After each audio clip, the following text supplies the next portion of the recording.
Okay. Order, order. Motion on the committee of selection.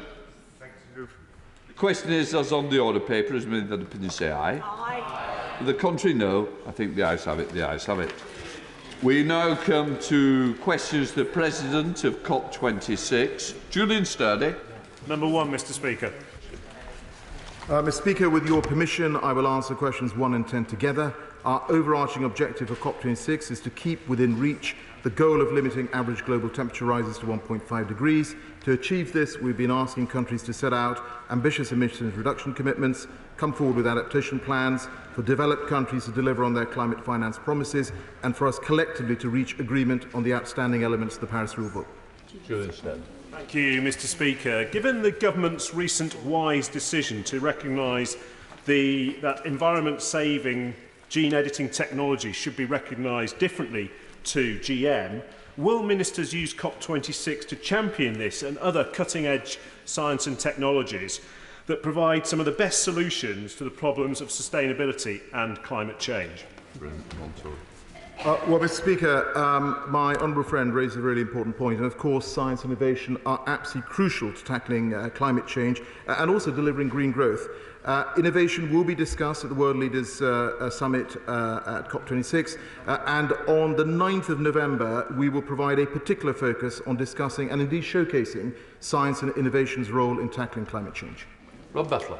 Thank you, Mr. Speaker. Along with the national and global policy objectives of COP26, many local voluntary organisations are already raising awareness of the impact of climate change. One such in my constituency is Climate Action Wendover. Does my right honourable friend agree that the work they do is important in helping people to understand that the only way to reach net zero is by everyone changing the way they behave at home, at work and in their local community?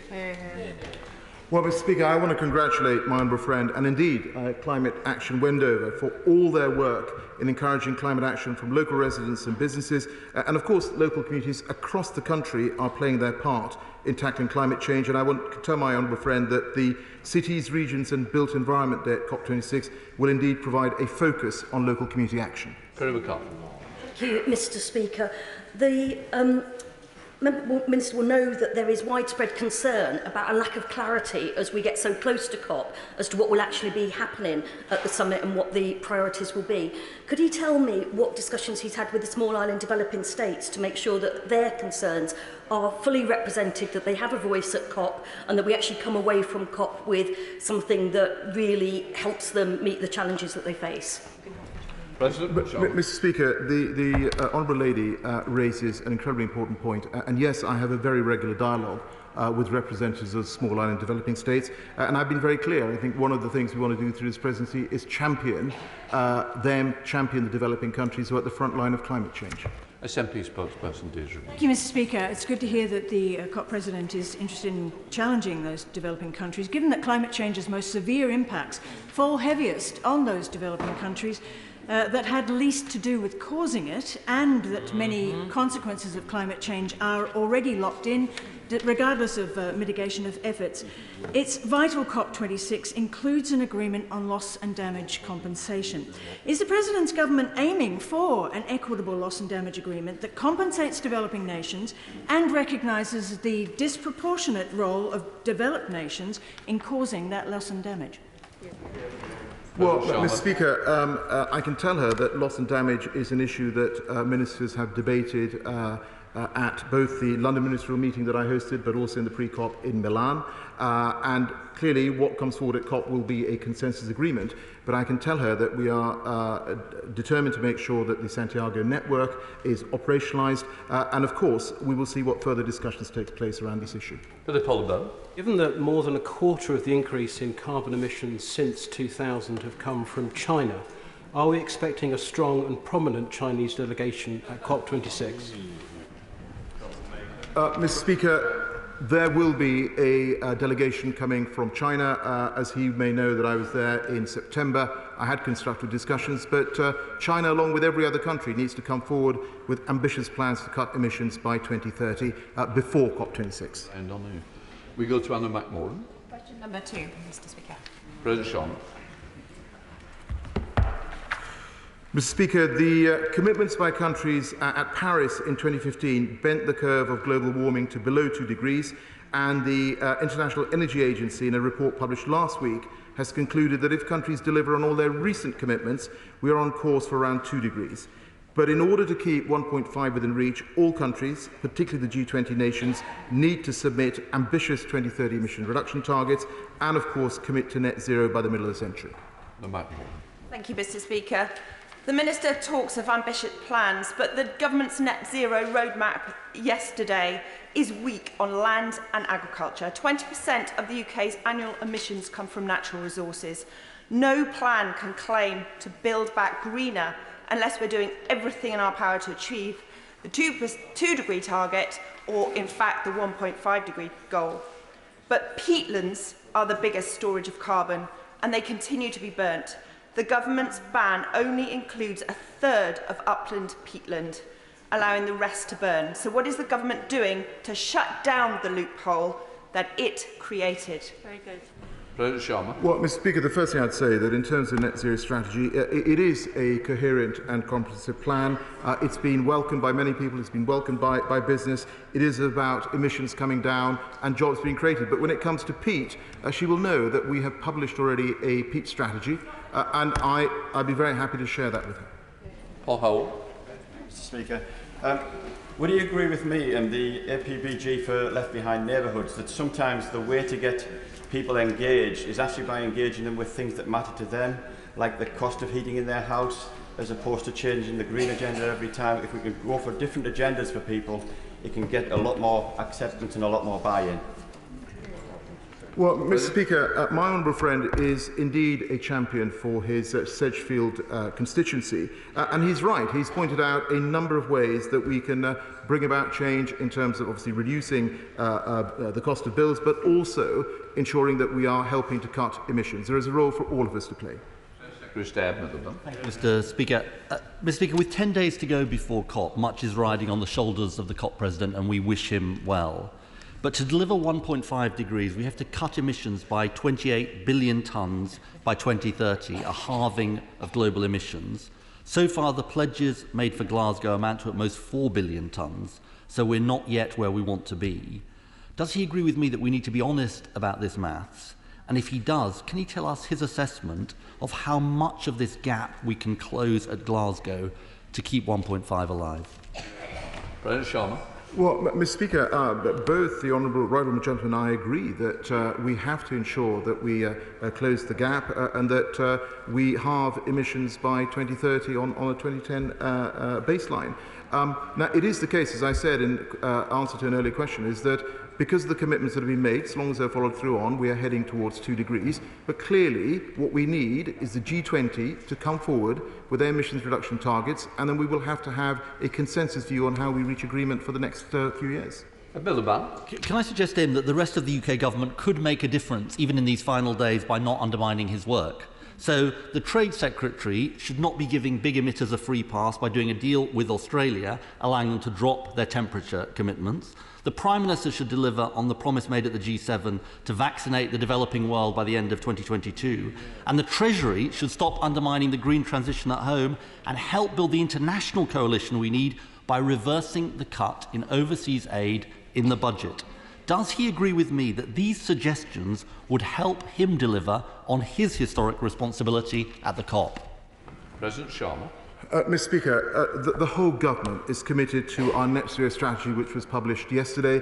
It is about creating 440,000 jobs by 2030. It is about another £90 billion of inward investment. And we saw some of that coming through yesterday at the Global Investment Summit. What I would say to him is that the whole of the government is committed to ensuring that we have success at COP26. And just the very fact that the Secretary of State is still on this bench shows her commitment to COP and to her work on adaptation. Andrew Adlet.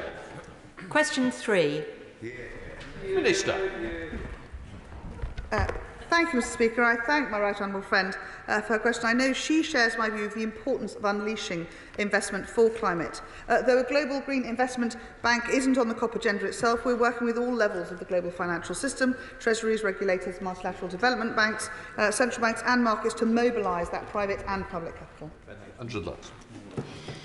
Thank you, Mr. Speaker. I do congratulate my right honourable friends on the front bench for the government's net zero strategy yesterday. Unlike members opposite, I do see that business backing a net zero strategy is the way to go. Taxpayers are not going to pay the full cost. It's down to all of us to be committed to that. But does my right honourable friend agree with me that since the UK has such strengths in our financial services sector, that by promoting greater investment in renewable technologies around the world, that we can promote not just decarbonisation, but also better jobs and economic growth for all our citizens and those in the developing world? Thank you. Well, indeed, wind and solar power are now cheaper than coal and gas across the majority of the world. And, of course, continuing to invest in those unabated fossil fuels is likely to create a risk of stranded assets.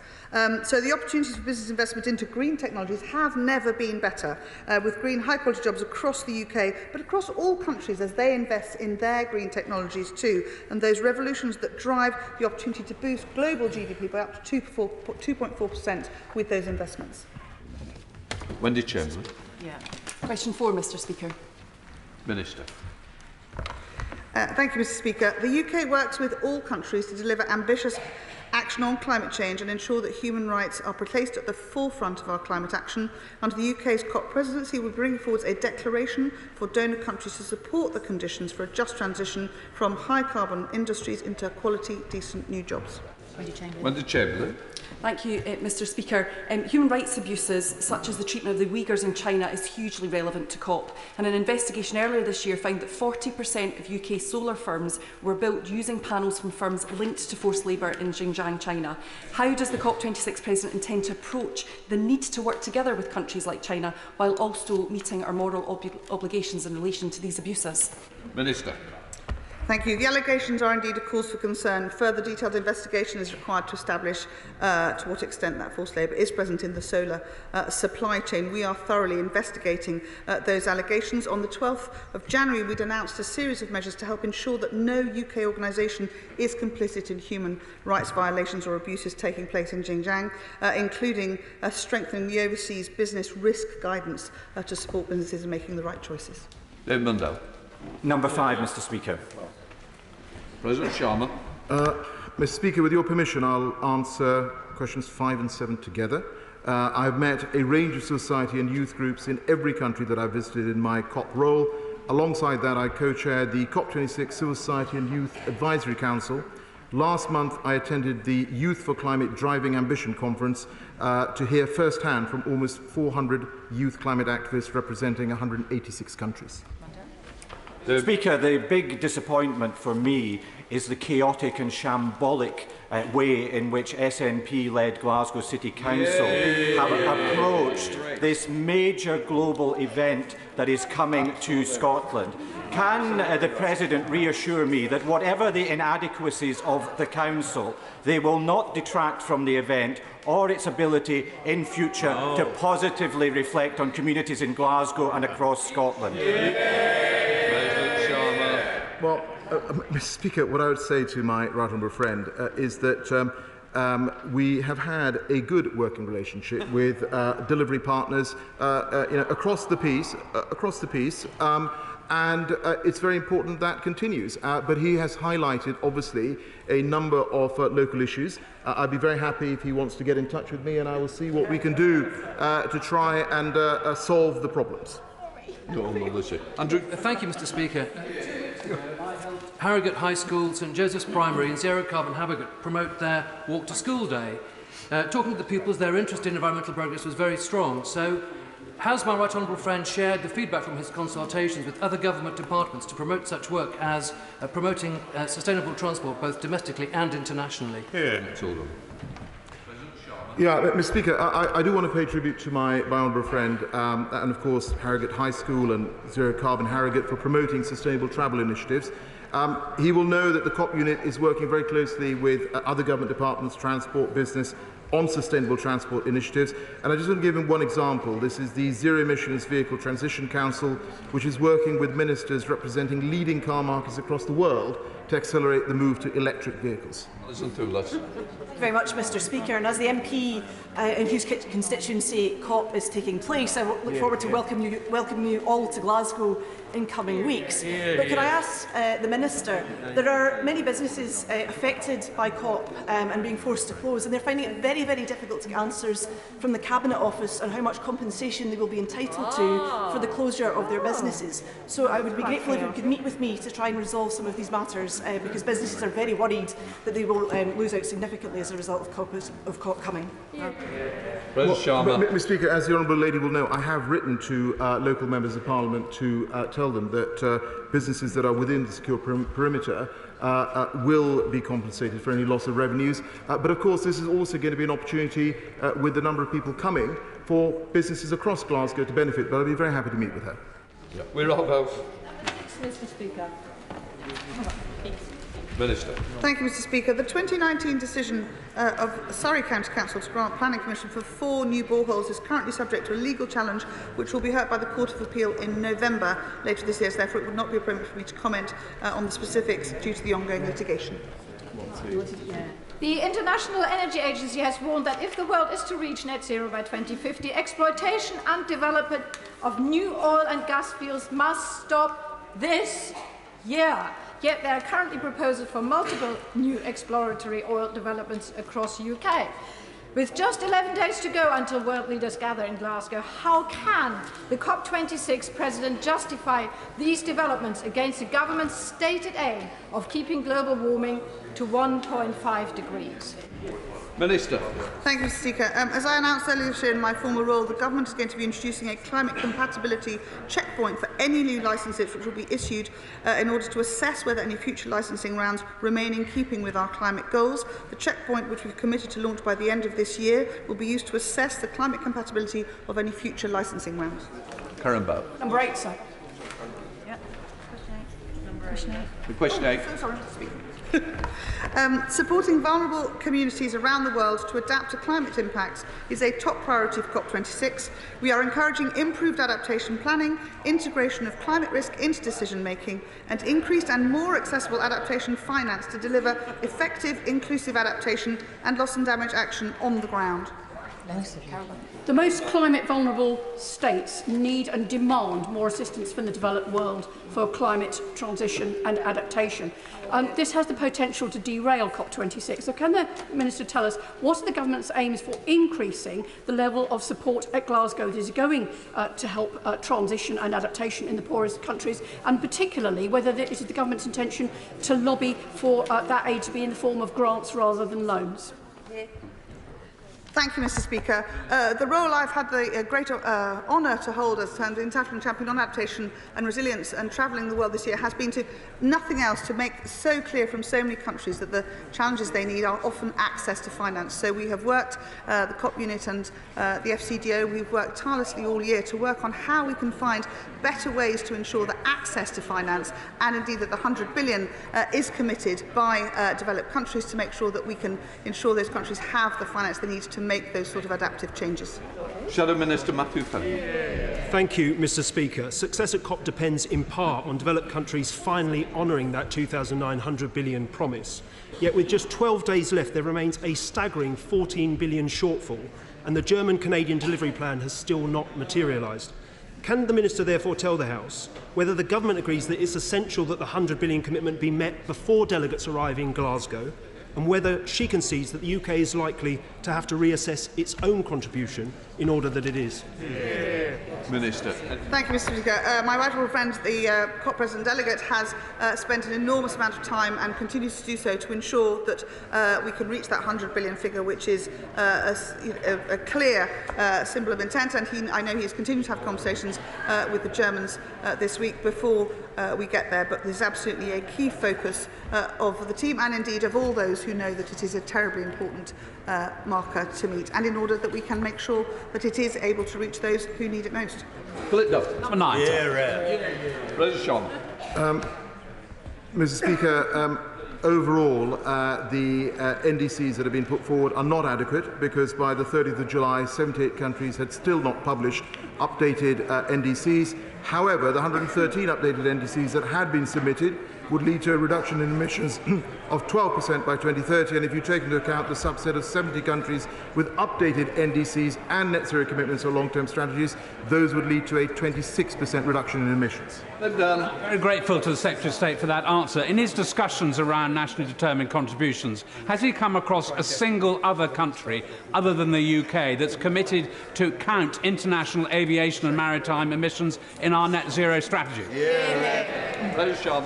Well, Mr. Speaker, my right honourable friend is right. This is just another example of the UK leading when it comes to climate ambition. But of course, we remain fully committed to global action to tackle international aviation and shipping emissions through the international processes at the International Civil Aviation Organisation and the Maritime Organisation. Laura Trott. Number one, Mr. Speaker. President Sharma. Mr. Speaker, when the UK took on the COP26 presidency, less than 30% of the global economy was covered by a net zero target. That figure is now 80%. Under the UK's G7 presidency, for the first time, every G7 country has committed to ambitious near-term emission reduction targets aligned with net zero by 2050, but to keep 1.5 degrees within reach, every nation, particularly the biggest emitters, have to step forward in what needs to be the decade of ambition. Laura Trott. Thank you, Mr. Speaker. The government is setting ambitious 5-year carbon budgets, and we've set out how we're going to meet those. But would the Minister consider setting interim targets to reassure my concerned constituents that we are on track? Mr. Speaker, the net zero strategy has committed to provide a public update every year from 2022 on progress against the delivery pathway to net zero set out in the strategy, and this will include an update on progress against the targets and ambitions that have been set out. Jeff Smith. Thank you. Mr. Speaker, a third of people globally don't have access to a waste management service, so 90% of waste in lower income countries ends up being either dumped or burned and causing emissions. Can the President confirm that waste management will feature on the agenda at COP26? And what plans are there to allocate climate finance to this problem? Minister. Thank you, Mr. Speaker.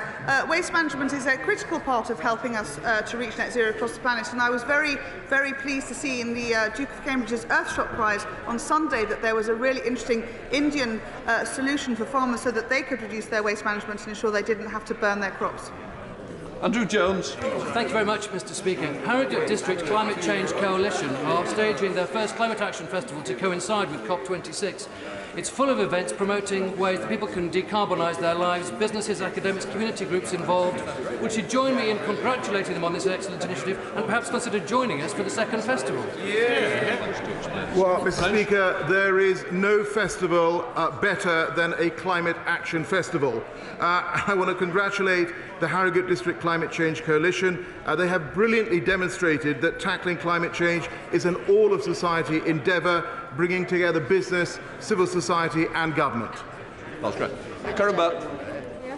Is it the COP President's view that if the world... Take my mask off. Is it the COP President's view that if the world is to be set on a 1.5 degrees pathway, states will need to report on an annual basis rather than waiting until 2025 for the next 5-year reset? Well, Mr. Speaker, that is obviously part of the discussion that needs to take place, but it's also vitally important that we reach agreement on the transparency framework at COP26 so that we know that the commitments that are being made are actually being delivered on. David Warburton. Thank you, Mr. Speaker. Reaching net zero is not a commitment that can be reached by the government alone. The private sector needs to play their part in achieving this shared commitment. A third of FTSE 100 companies have committed to net zero, but more businesses must work with government to decarbonise our economy. So in its presidency of COP26, will my right honourable friend highlight the importance of more companies committing to net zero and show the world that when it comes to climate change, this government means business? Minister.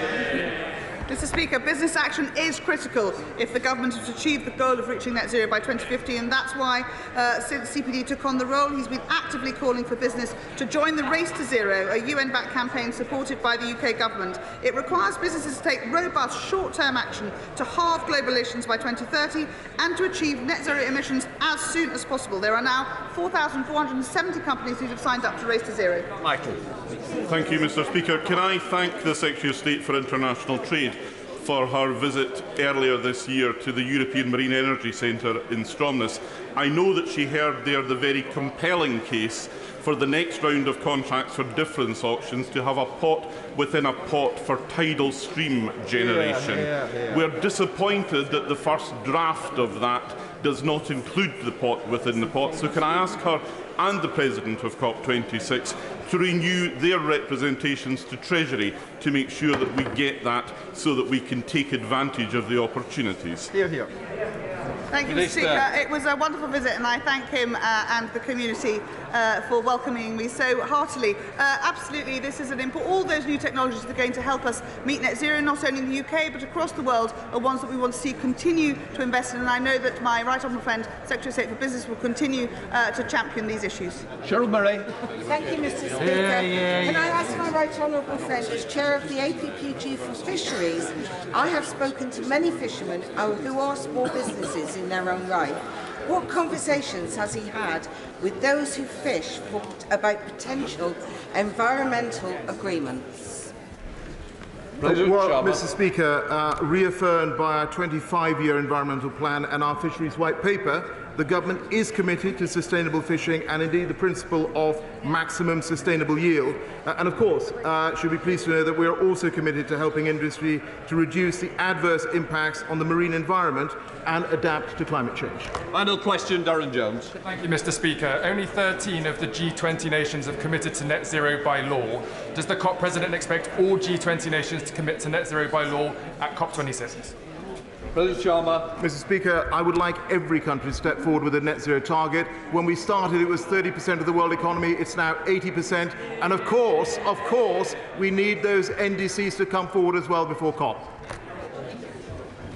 We now come to the questions to the Prime Minister, but what I would like to point out that the British Sign Language interpretation of proceedings is available to watch on Parliament Live TV. We now start with questions to Prime Minister Rachel Maskell. Thank you, Mr Speaker. Number one, please. Prime Minister. Mr Speaker, this morning I had meetings with ministerial colleagues and others. In addition to my duties in this House, I shall have further such meetings later today. Rachel Maskell. David Amos and James Brokenshire were both tragically taken from us. Both served this place with integrity and served their constituents well. And as we offer our heartfelt love and prayers to their families have offered us a new path to a new politics built on kindness and love. Mr Speaker, Sarah Everard and Claudia Lawrence were both from York. And right now, women are feeling unsafe. Many women are unsafe. And the very people that should be protecting us are telling us to engage with potential perpetrators to identify them, to flag down a bus, or to know the laws of arrest better. Confidence in the police has taken its toll.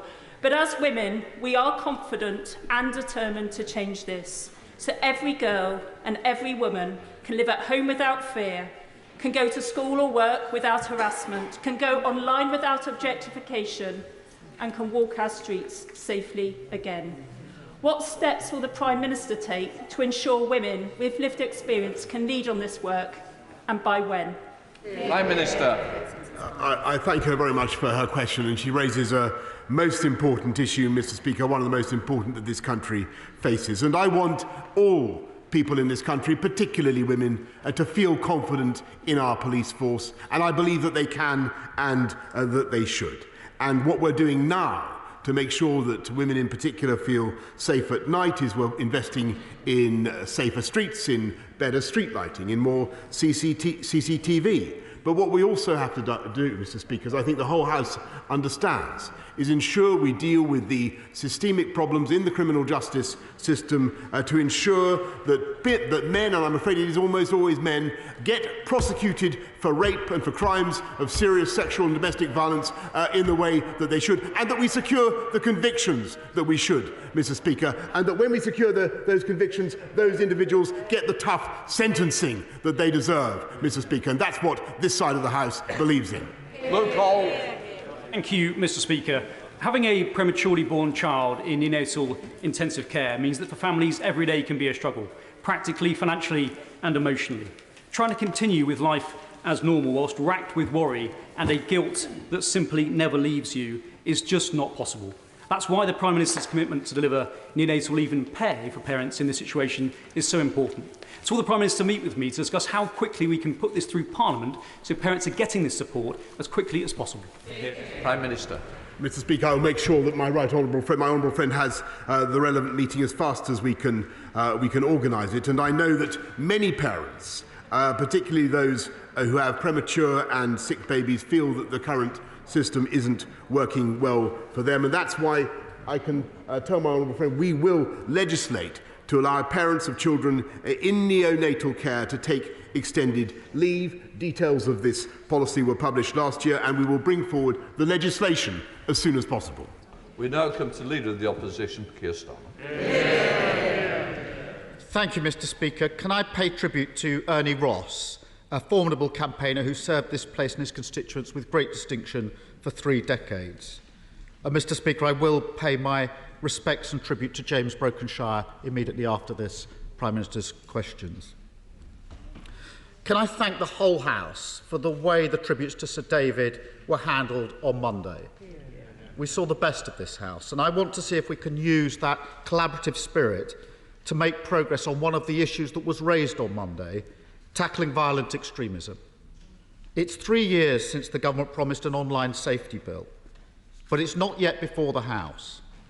Meanwhile, the damage caused by harmful content online is worse than ever. Dangerous algorithms on Facebook and Instagram, and Hope Not Hate have shown me an example of violent Islamism and far-right propaganda on TikTok. What I was shown has been reported to the moderators, but it stayed online because apparently it didn't contravene the guidelines. I have to say I find that hard to believe. So will the Prime Minister build on the desire shown by this House on Monday to get things done and commit to bring forward the second reading of the online safety bill by the end of this calendar year? If he does, we'll support it. Prime Minister. Mr. Speaker, I thank the right honourable gentleman for the spirit in which he has approached this issue, and I echo what he says about the need for cooperation across the House, because the safety of MPs, indeed of all public servants, everybody who engages with the public, is of vital importance, and the online safety bill is of huge importance to, it's one of the most important tools in our armoury. And what we're doing is ensuring that we crack down on companies that promote illegal and dangerous content, and we'll be toughening up those provisions. But, Mr. Speaker, what we are also going to do is ensure that the online safety bill does complete its stages before this House, before Christmas. And I'm delighted, or rather, that we do bring forward bring it forward before Christmas in the way that he suggests. And I'm delighted, Mr. Speaker, that he is offering his support, and we look forward to that. Keir Starmer. Thank you, Mr. Speaker, and I thank the Prime Minister. I think from that, and this isn't a challenge, it's to clarify that the pre-legislative scrutiny will be finished in early December, and that the second reading could, I think, be before the end of this calendar year. But we do need to get on with this. Telegram has been described as the app of choice for extremists. And, Mr. Speaker, if you can believe it, if the House can believe it, as we were paying tribute to Sir David on Monday, Telegram users could access videos of murders and violent threats against politicians, the LGBT community, women and Jews, as we were paying our respects. Some of these posts are illegal. All of them are harmful, and Hope Not Hate and the Board of Deputies have said that Telegram has, in their words, facilitated and nurtured a subculture that cheerleads for terrorists. Tough sanctions are clearly needed. Yet, under the government's current proposals, directors of platforms failing to crack down on extremism would still not face criminal sanctions. Why is that? Prime Minister. Mr. Speaker, it is this government that brought forward an online harms bill, Mr. Speaker, and he's heard what I've said. He's heard what I've said about the second reading before Christmas, and in the collegiate spirit in which he announced he began his questioning, I can tell him that we will continue to look at ways in which we can toughen up those provisions and to come down hard on those who irresponsibly allow dangerous and extremist content to permeate the internet. But, Mr. Speaker, I'm delighted that he's taking this new tough line, and I very much hope that he will get the rest of his party in the lobbies with us to join him. Keir Starmer. Mr. Speaker, I did start in a collegiate spirit, and I'll continue in a collegiate spirit because I listened hard to what was being said on the opposite benches on Monday about the concerns about this issue. And we do need to recognise the measures in the bill, but we do need tough and effective sanctions, and that means criminal sanctions. And that does matter, Mr. Speaker. It is frankly beyond belief that, as the Mirror reported yesterday, 40 hours of hateful content from Anjem Chowdhury could be easily accessed online. The Prime Minister and the government could stop this by making it clear that directors of companies are criminally liable for failing to tackle this type of material on their sites. We don't need to delay, so in the collaborative spirit we saw in this House on Monday, will the Prime Minister commit to taking this away, looking at it again, and working with all of us to strengthen his proposed legislation? Prime Minister. Speaker, I've already said that we're willing to look at anything to strengthen the legislation. I've said that we're willing to bring it forward, and we will bring it forward to second reading before Christmas. And yes, of course, Mr. Speaker, we will have criminal sanctions with tough sentences for those who are responsible for allowing this foul content to permeate the internet, Mr. Speaker. But what we hope for also is that no matter how tough the proposals we produce, that the opposition will support it. Keir Starmer. Mr. Speaker, we're making progress. We've got the second reading committed to before Christmas. That is a good thing. And I think the Prime Minister is now committed to criminal sanctions. At the moment, they're a fallback position at the discretion of the Minister. They should be, in my view, on the face of the bill as the automatic default for the failure to act. Now, if we're making progress on that, then we're beginning to address some of the issues that were identified across the House on Monday. Can I turn to the report, the Commission for Countering Extremism, which was set up in the wake of the horrific Manchester bombings? 8 months ago, that Commission made recommendations to plug gaps in existing legislation and strategy, gaps that extremists have been able to exploit and are continuing to exploit. Yet Sir Mark Rowley, formerly head of our counter-terrorism policing, who led on those recommendations, said just this week, "I've had no feedback from the Home Office on their plans in relation to our report on the absence of a coherent legal framework to tackle hateful extremism." Given the seriousness of the matter and the clear need for action, why has the government not responded to this important work? And will the Prime Minister now commit to act swiftly on the Commission's recommendations? Prime Minister. Mr. Speaker, the government and my right honourable friend, the Home Secretary, works with all parties to tackle violent extremism, and the UK has one of the strongest counter-terrorism and counter-extremism systems in the world, as a consequence of which we have foiled 31 terrorist plots since 2017. And I pay tribute to the work of Sir Mark Rowley, with whom I worked extremely closely while I was in London, and all those who are involved in foiling those terrorist plots. And I can tell you, Mr. Speaker, that they will receive the complete support of this House and of this government, nor will we allow them to be released, or those who are convicted, to be released early from prison, Mr. Speaker, because that was one of the most important things this government passed and which that party opposed. Keir Starmer. Really? After the week we've just had, I really don't want to descend to that kind of knockabout. Mr. Speaker, either we take this seriously, and I'm taking my lead from those on the opposite benches on Monday and what they were saying about the need to tackle this. Either we take it seriously and go forward together, or we do a disservice to those that we pay tributes to. There are clearly problems with the government's counter-extremism strategy. Internet users are increasingly likely to come across extremist content online. The government's own independent reviewer has said that there is no evidence that the government's key de-radicalisation programme is effective. That's the government's independent reviewer saying that.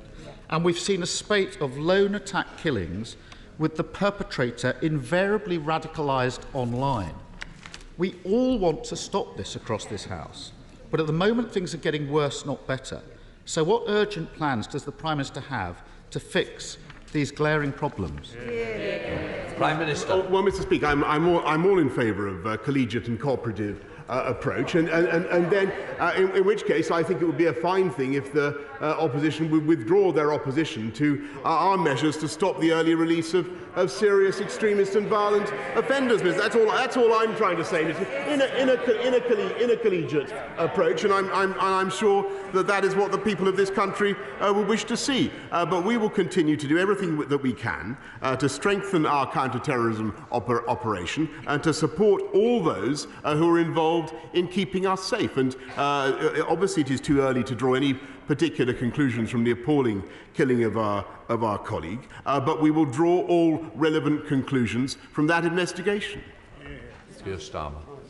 Thank you, Mr. Speaker. The inescapable desire of this House on Monday to finally clamp down on the extremism, the hate and the abuse that festers online is incredibly welcome. But closing down anonymous accounts would not have prevented the murder of Joe Cox, nor of PC Keith Palmer, and although we don't know the full circumstances surrounding his death, nor would it have saved Sir David. If we're to get serious about stopping violent attacks, we need to stop online spaces being safe spaces for terrorists. We need to ensure that unaccountable, arrogant social media companies take responsibility for their platforms.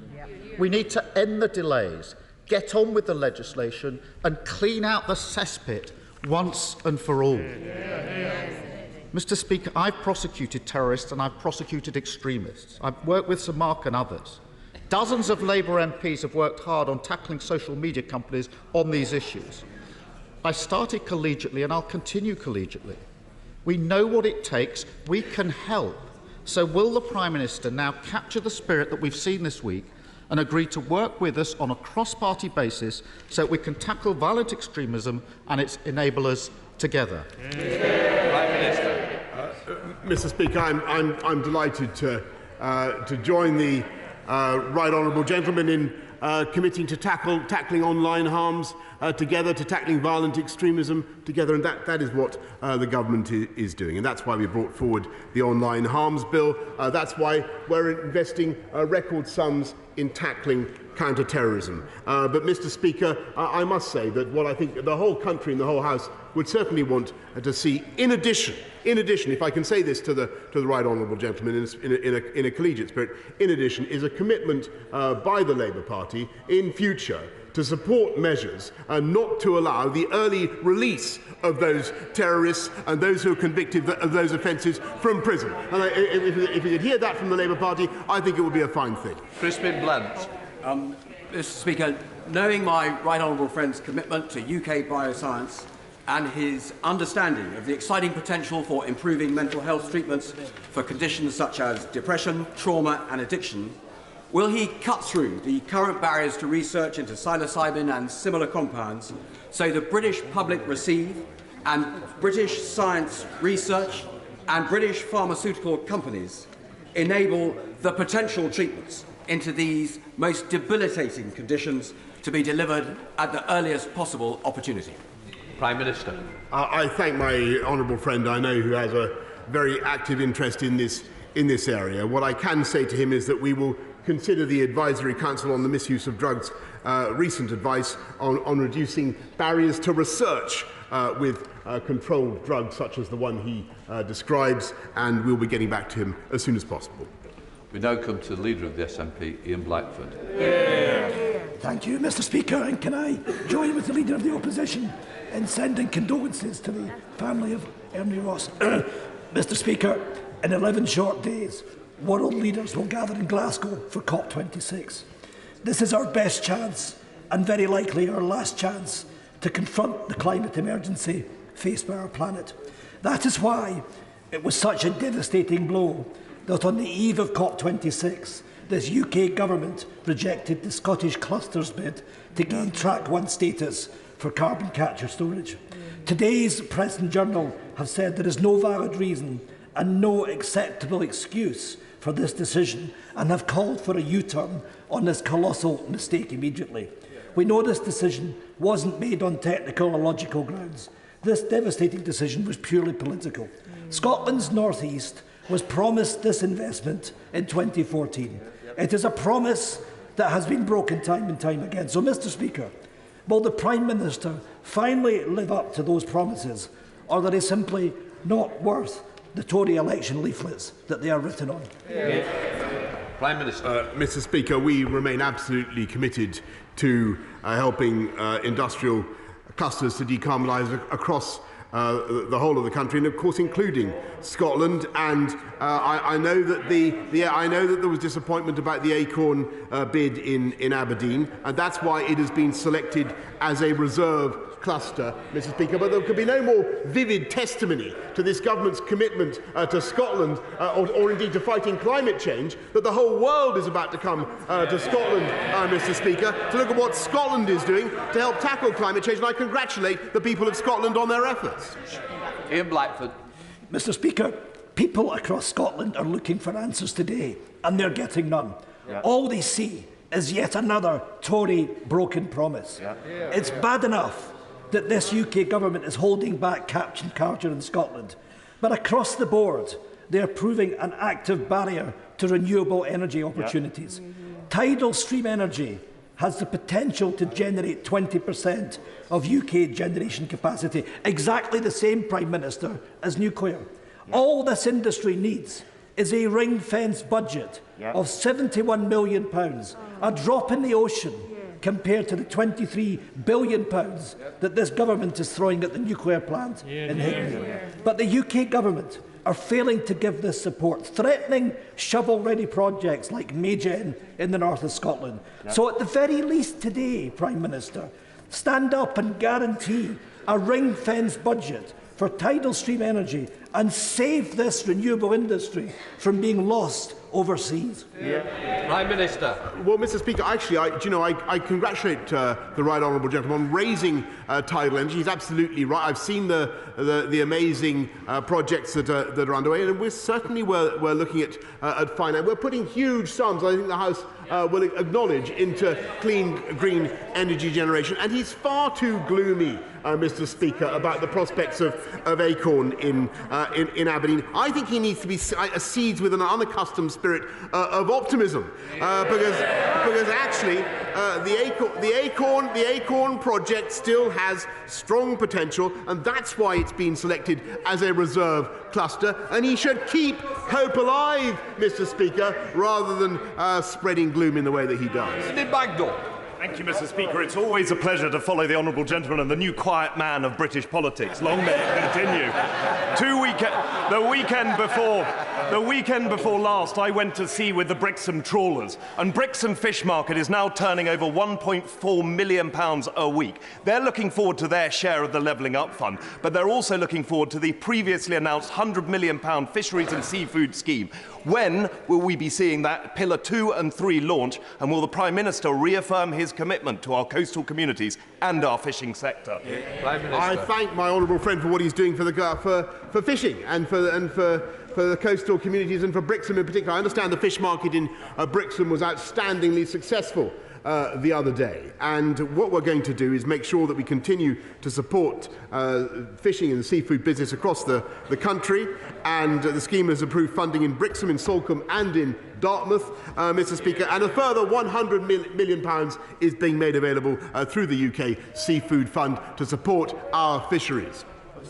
Liz Saville-Roberts. Diolch yn fawr iawn, Llyfarydd.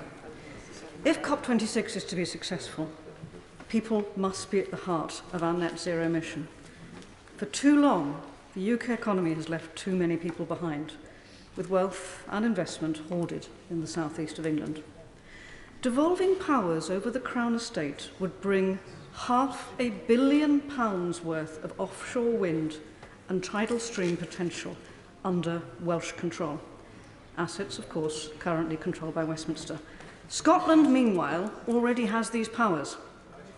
Will he support my bill to devolve the management of the Crown Estate to Wales? Yeah. Prime Minister. Mr. Speaker, as she already knows, the Crown Estate works closely with the Welsh Government and with natural resources in Wales, and I'm sorry to have to tell her that my view is that the Crown Estate in Wales, the devolution of the Crown Estate in Wales would fragment the market, complicate existing processes and make it more difficult for Wales as well as the whole of the UK to move forward to net zero.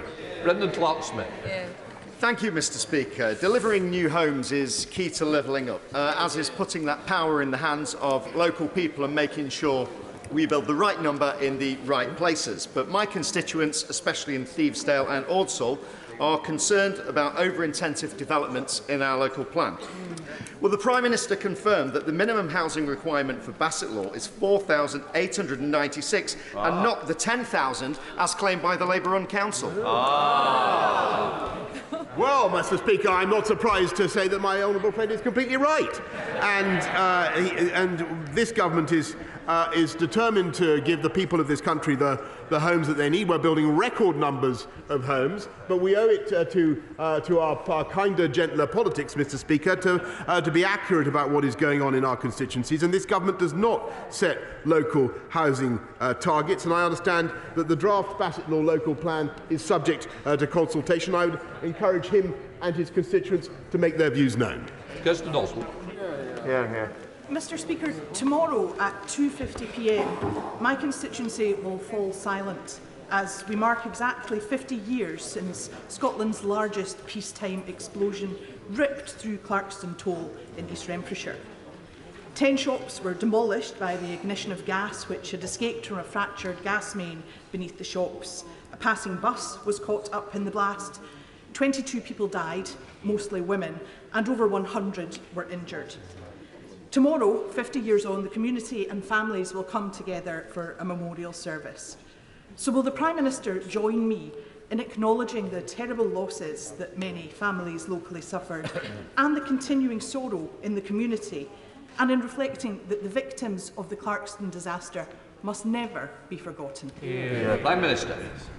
Mr. Speaker, I thank the honourable lady for raising this anniversary, and she's right to commemorate the victims of the Clarkston disaster, and our thoughts and our condolences continue to be with the families of those who lost loved ones, and of course we must do everything in our power to make sure that no such tragedy is repeated.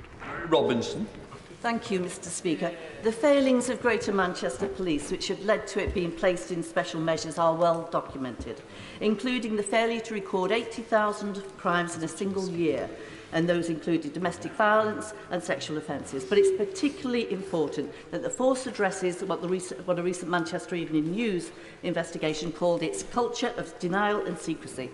After the horrific murder of Sarah Everard, it's crucial that we tackle the cover-up culture. Will my right honourable friend, the Prime Minister, therefore join me in calling for Greater Manchester Police to urgently review its internal culture, and also will he consider reforming the law on whistleblowing so people in Greater Manchester Police and other organisations can speak up against wrongdoing in confidence? Prime Minister. Yes, Mr. Speaker, it's vital that people should have the confidence to speak up against wrongdoing wherever they find it, particularly, of course, in the police. I do believe that the people of Greater Manchester deserve better. I support and agree with what my honourable friend says. I would just say one thing, Mr. Speaker. It is the responsibility of the Mayor of Greater Manchester to ensure that the police force acts, not a point that I hope will be taken up on the benches opposite, to ensure that the police force acts swiftly and decisively to address the failures that his constituents are currently finding. Thank you, Mr. Speaker.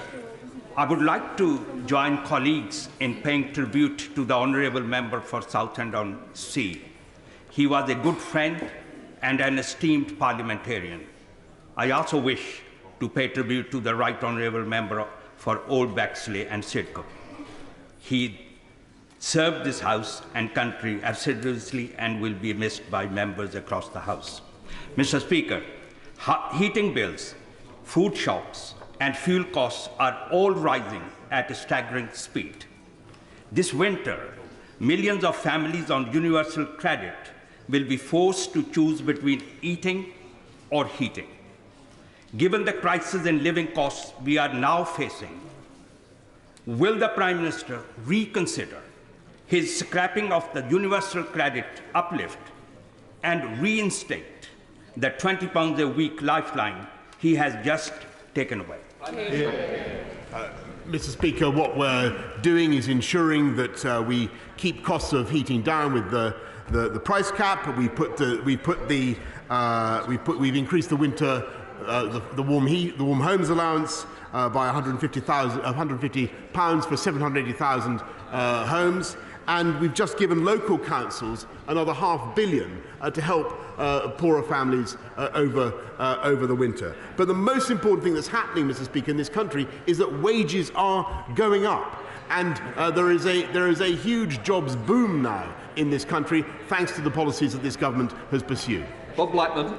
Thank you, Mr. Speaker. I'm sure my right honourable friend would agree with me that homeless people should be assisted and not arrested. The review of the repeal of the Vagrancy Act 1824 has now been concluded. Does my right honourable friend agree with me, therefore, that it is now time that the amendments to the Police, Crime, Sentencing and Courts Bill, which are being considered in the other place, should be adopted so that we can consign the Vagrancy Act to the history books forever, but give the police the powers they need to combat trespass, aggressive begging and other antisocial behaviour? Mr. Speaker, my honourable friend is a passionate campaigner on this issue, and he's done a lot of good things in this area. No one should be criminalised simply for having nowhere to live, and I think the time has come to reconsider the Vagrancy Act, Mr. Speaker, but also to redouble our efforts to fight homelessness, as I think we've done successfully over the pandemic, but must continue to do. Gillian Fletcher. Thank you, Mr. Speaker. University Hospitals, Coventry and Warwickshire NHS Trust has dealt with more than 600 attacks on staff during the pandemic. To deter further attacks, staff in the hospital's A&E department are now wearing body cameras. It simply isn't right that doctors and nurses should have to go to such lengths just to feel safe at work. Will the Prime Minister join me in condemning those abhorrent attacks and say what immediate steps he will take to better protect our NHS heroes as they go about their work, treating patients and saving lives? Minister. Mr. Speaker, I join the honourable lady opposite absolutely in condemning attacks on all public servants, and particularly on NHS staff who are trying to save people and help people in their lives. And what we are doing, what we've already done, is to toughen the sentences for those who assault or who harass public servants. We now come to Charlize Vallance, final question. Given the recent tragic circumstances, there has inevitably been a focus on the security of members and their staff. Mr. Speaker, one aspect that is often overlooked is the fact that it is our staff who are on the front line in receiving the abusive emails and correspondence, and they take the hostile phone calls. They are private citizens, simply trying to earn a living, to put food on the table and pay for their rent or their mortgage. Yet they are caught up in this vicious cycle of venom and abuse that is directed towards us. Would my right honourable friend, the Prime Minister, take this opportunity to acknowledge the fantastic work that our staff do and give them the credit that they so rightly deserve? Prime Minister. Mr. Speaker, I think that my right honourable friend spoke there for the entire House of Commons, because we all know that it is our staff, our caseworkers, our office managers who are so often in the front line, who have to deal with anger, with intemperate behaviour and with abuse, and they cope with it magnificently. We all know that the risks that they run in their daily lives, and indeed, Mr. Speaker, we've seen how some House of Commons staff have paid for their sacrifice, even with their lives. And Mr. Speaker, I thoroughly echo and support and concur with what my honourable friend has said. Order. I said on Monday that the House would have an opportunity to pay tribute and remember our friend and colleague James Brokenshire. I would like to do so by inviting members to join me in a minute's silence in memory of James. Can we all please stand?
Thank you. James was a politician who commanded affection and respect from colleagues, no matter which party they represented, in a parliamentary career spanning 16 years. James's contribution to public life was immense. He served in successive governments, in ministerial roles across the Home Office, as well as serving as Secretary of State for Northern Ireland, and later as Secretary of State for Housing, Communities and Local Government. His commitment to serving his constituents in Old Bexley and Sidcup was also obvious to anybody who knew him. I will always remember James for his positivity, his good sense of humour, and for being one of the most friendly, thoughtful, well-liked in the House of Commons. His passing is profound loss to us all. Our thoughts go out to his wife Cathy and the 3 children who are here today to watch our tributes. So I just want to remind people the family are with us, and it is great that they've turned up today, and thank you. Order. We now come to the points where we start with the Prime Minister. Let's start the tributes. Prime Minister. Thank you, Mr. Speaker. I'm sure the whole House will join me in and you in expressing our deep sorrow over the tragically early death of James Brokenshire, and in sending our heartfelt condolences to his wife, Cathy, and their 3 children, Sophie, Gemma and Ben, who are with us today, for the loss of a beloved husband and father. The many tributes paid to James are testament to the affection, respect and esteem in which he is remembered, and his skill as an able and effective politician who served his country under 3 prime ministers in some of the most sensitive and demanding positions in government. I worked closely with James for the first time when I was Mayor of London, and he was the honourable member for Hornchurch, and then for Old Bexley and Sidcup. And I saw how much he cared for the interests of his constituents, always taking the time to stop and talk to people and listen to what they had to say. Unflappable, earnest, sincere. And he brought those same down-to-earth qualities into other areas of his life. Being photographed baking cakes in his kitchen, starting a Twitter frenzy on the vital question of whether he owned 2 ovens or 4. And once, when challenged by an interviewer to choose between Southend or the south of France, his reply was swift: "Southend, I'm an Essex boy and proud of my roots." And he would be delighted to know that his birthplace has now achieved city status in tribute to his friend, Sir David Amess, whose campaign he supported. But it was James's diligence, composure, and experience as a lawyer, steeped in the art of negotiating last-minute deals, that proved so valuable to the government. He held 5 ministerial jobs, including 2 in Cabinet as Secretary of State for Northern Ireland and for Housing, Communities and Local Government. And every one of them was fraught with traps for the unwary and opportunities for error. The fact that he improved his reputation in each post shows that we've lost an astute politician of rare ability. James served with particular distinction in the Home Office as Security and Immigration Minister, where he was fondly known by civil servants as JB. Oh good, they would say, we've got JB on this one. And he often reflected that working at the Home Office was to be on the receiving end of incessant incoming fire from the media. And it usually fell to him to brave the barrage when things got really sticky. So it's no wonder that on his last day, officials presented James with an authentic military-grade tin hat.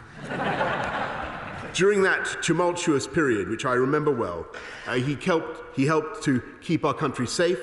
He oversaw the superb security operation that protected the London Olympic and Paralympic Games in 2012. He was central to getting rid of Abu Qatada, setting him packing after more than a decade of legal wrangles, and he steered the groundbreaking modern slavery bill through Parliament, giving the police and law enforcement agencies the power they need to combat some of the most dangerous and repellent criminals of all. And through all this, he would help individuals in need, including taking the time to meet people with direct experience of government decisions. And it was after a conversation with a homeless man in Bristol that he acted to strengthen the rights of tenants and give them a greater sense of security in their homes. We can only imagine how much more good he would have done if he had been given the chance. James was in the prime of his life, with a huge amount still to offer his country, and it was the cruelest of fates that he, a non-smoker, should have been struck down by lung cancer. His tenacious fight showed the depths of his courage and his character. After his first bout with the disease, as colleagues will remember, he was back in this House within weeks, serving in government and helping his constituents. He campaigned for better lung cancer screening, becoming the first honourable member to secure a debate on this issue in the House. He sought to dispel the stigma and misperceptions around the disease. And when James fell sick again earlier this year, even in the midst of his ordeal, he summoned the strength to record a video message encouraging others to seek help and early treatment. Every member of this House willed him then to pull through, but sadly it was not to be. James was a gentleman politician, and I hope my right honourable friend, the member for Maidenhead, will allow me to quote her words, that politics and Parliament would be the better if there were more people of his calibre involved. And politics and Parliament are the weaker for his loss. I could not agree more. James's absence will be sorely felt in this House, in the great departments where he served, and by all the people whose lives he touched. We come to Leader of the Opposition, Keir Starmer. Thank you, Mr. Speaker. One of the first things I learned when I arrived in this House was that there are not many glamorous roles in opposition. No one gives you a guidebook on how to do these jobs. You're appointed and off you go. Of course, you can ask older, wiser heads, you can appoint excellent staff, but generally, you're on your own. There's one little-known exception to this rule, a secret in Westminster, and that is when you shadow a government minister of such decency, courtesy and sense of fair play that they reach out across the divide and provide helpful pointers, you're not on your own. And so it was for me. When, as a new MP in 2015, I was appointed as Shadow Immigration Minister, I shadowed James Brokenshire. I have to admit I was unprepared for the vagaries of the Bill Committee rules. Even years in the criminal justice system had not prepared me for the complexities of the arcane processes. But in one of my first outings in the Bill Committee, I almost missed my cue to make my argument. Now, some of you would see that as a blessing. But James was far too decent for that. He wouldn't take advantage. He went out of his way to ensure not only that I was heard, but that I was heard with respect. And that was the characteristic, that was the character that was James. And from that day in 2015, we forged a friendship which lasted until his untimely death. And on these benches, my story is not an unusual story, because anyone who got to know James, who worked with him or against him, ended up respecting him and liking him and willing him to pull through. At the time I got to know James, he was widely seen as an upcoming star of this House. As the Prime Minister has said, he had already played a key role in the creation of the Modern Slavery Act, and had begun to carve out a reputation as an unassuming but very effective minister. He was a party leader's dream, happy to roll up his sleeves, do the tough jobs with little regard for self-promotion. But advancing your career in any walk of life isn't just about hard work and talent, although James had those in abundance. It's about who you are. And it was little surprise when James got a full role in the Cabinet, first as Northern Ireland Secretary and then as Community Secretary. And he brought his calm and understated manner, his effectiveness and his respect for others to both roles. And he will be long remembered for it. When someone is taken, as young as James was, by a cruel disease like cancer, there is an inevitable sense that they were robbed of fulfilling their potential. And James was. He had achieved so much. But I strongly believe, we all strongly believe, that he had so much more to give. Characteristically, right to the end, he was campaigning to remove the stigma from lung cancer in order to improve the lives of others, a cause I hope this House continues to champion in his memory. James's wife and young family are with us here today. We send our condolences. And if I may say so, they should be very proud of their husband and father. And they should know that across this House, on all of these benches, he commanded enormous respect and goodwill. Amongst his constituents, he was very well liked. He was a friend to many of us across this House, including me.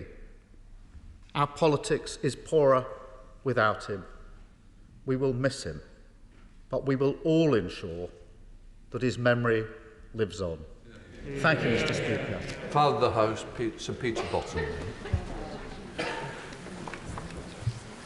On the 30th of April 2018, Mr. Speaker said it must be enormous fun shave Brokenshire at mealtime. That was when James said he used to discuss local government with his father, when his father was the chief executive in the borough I then served. James, in that column 10, used 7 words to describe his father as having a focus and a dedication as a public servant. James learnt that lesson. He also said that private leaseholders should not have the costs of fire remediation passed on to them. I think, fulfilling his dedication as Housing Minister, I invite the Chancellor and the Prime Minister to discuss how that can be fulfilled, because at the moment those costs are being passed on to those leaseholders. We now come to the Leader of the SNP in Blackford. Thank you, Mr. Speaker. I think we all share the real sense of sadness that in the space of 2 days we are meeting again to pay tribute to another deceased colleague. 2 colleagues taken in very different circumstances, but both taken well before their time. Mr. Speaker, James Brokenshire was a young man who clearly had so much more to give. That is what must be so tragic for his colleagues and friends on the government benches, and we are all very conscious and compassionate to the pain that they must be feeling this week. But most especially, we think of James's young family. On behalf of these benches, our thoughts and prayers are with his wife Catherine, his son Ben, and his daughters Sophie and Gemma. It is important to mark the manner in which that family have dealt with their grief, but I know that they have been deeply involved in remarkable fundraising efforts since James's untimely death. That spirit that the family have shown since his death is no doubt a tribute to the way in which James himself dealt with his illness. But I think all of us across this House looked on with deep admiration and awe at the sheer bravery he showed while bravely battling against the cancer that sadly ultimately took his life. My own experience and engagement with James was mainly when he was the Minister at the Home Office. When he was an Immigration Minister, I remember dealing with James in some detail on a particular case concerning a family in the Highlands who were being threatened with deportation. And I'm glad to say, Mr. Speaker, that after some considerable effort from all involved, that the family eventually got the resolution that they desperately needed. I know from colleagues in Northern Ireland as well that although his time there came at a politically delicate and difficult period, he remained on very good terms with all the parties during his period as Secretary of State. I think it's fair to say that that in itself is no mean feat for any British Secretary of State that serves there. And I can only think that it was because of the way that he approached people and the way that he approached his work. Because it has been very rightly said that there wasn't a man interested in the insubstantial distractions of politics. He quietly got on with his job. He was, above all else, diligent and determined. The mark of a man, and our memory of him, will be of a dedicated minister, a loyal friend, and a dedicated father. James battled to the very end against his cancer. Now that his battle is over, may he rest in peace. God bless you, James. Theresa May. Thank you, Mr. Speaker. I had the enormous privilege of working with James Brokenshire in government, first of all for 6 years in the Home Office, and then in his roles as Secretary of State for Northern Ireland and Communities Secretary. James was a remarkable man. He was an outstanding minister, a great constituency member of Parliament, and a true friend. Words have been used by others, such as diligent, hard-working, and he was both of those. As a minister, he was assiduous in dealing with the briefs that he read. He was thoughtful in his consideration of the issues and careful in his decision-making. That is what you want from a government minister. He gave his time and effort because he understood the importance of the decisions he was making. He cared about people, and he cared about the work he was doing. And that came through in all the decisions he made and in the way in which he reached out across this House to ensure that those decisions were the right ones. So he was an outstanding minister, but he was also a very good constituency MP. Very often, if you tried to contact a minister on a Friday, they're in their office. But actually, James, more often than not, was in his constituency. And that's what he understood. All of us are here because our constituents have placed us here. And anybody who is fortunate enough to become a government minister is only there because their constituents have placed them here. And we should never forget that is the basis of our being here and our responsibilities. He was a true friend. If, from what I've said and what others have said, you get the impression that James was just a hard-working workaholic, James was great fun. Evenings with Cathy and James were evenings of fun and laughter. And he was also a loving family man. And I remember when he had been first diagnosed with his lung cancer, and he was stepping down from government. His first thought to me was about the impact it would have on Cathy and the family. He was that loving family man. He was out there in his constituency, and he gave dedicated public service to this country. The government is the poorer for his loss. This Parliament is the poorer for his loss. And our country is the poorer for his loss. John Cryer. Thank you, Mr. Speaker. I suppose James and I must have met in 2003 when he was selected as the Conservative candidate for Hornchurch. I was the sitting MP, and in 2005, James won and I lost. And it's sometimes quite easy to be bitter and angry when you lose. But I couldn't be bitter and angry with James because he was such a nice bloke. He was so helpful. And I can remember in the run-up to that campaign, during it and then afterwards, I cannot remember ever even having harsh words with James, never mind falling out with him. And that's what I will always carry about James. Since then, we always kept in touch, and obviously we both ended up in Parliament together, so we ended up working together. And we always had a very pleasant relationship. We always got on very well. I only saw him quite recently, as most of us did, a few months ago when he thought he'd beaten the illness. Sadly, he hadn't beaten the illness. And I'll just finish by saying this. As the former Prime Minister just said, this place is much the poorer for James's loss. So is the country. And so is, although this may be none of my business, so I suspect is the Conservative Party. Karen Bradley. Thank you very much, Madam Deputy Speaker. I want to make 2 points. First of all, about James and the work he did, but also James as a friend. I followed James into 2 ministerial positions. I took over from him as the Minister for Modern Slavery when he became the Minister for Security and Immigration. And then I followed him into Northern Ireland. They were very big shoes to fill. Goodness me, the way that officials talked about him, JB would do it, JB will sort it, JB had got this organised.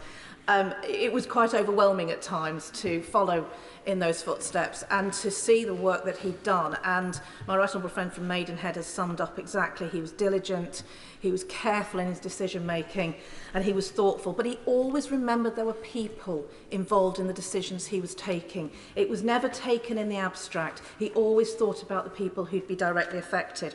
I had to cover for him when he was Immigration Minister for a couple of weeks. He had a medical procedure and I covered his role. Typical James, he made sure it was during recess so that he didn't take any time away from this place.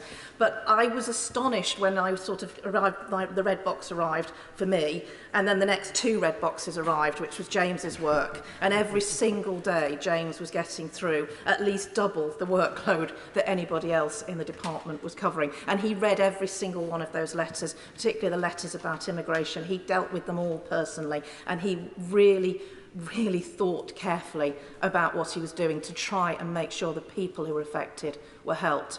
In Northern Ireland, James Brokenshire should be the person who's remembered for being the architect of the agreement that got Stormont back in January 2020. If it hadn't been for James's diligent work then, there would be no sitting Stormont now. And there's so much that he achieved there. And I know from the messages I've received from people across Northern Ireland how warmly he was regarded there. But James was my friend. He had a great sense of humour. We keep hearing he was nice. He was so much more than nice. Goodness me, he was wicked at times with that sense of humour. He was so easy to talk to, but he had judgment, and he could give advice and he could give wise counsel.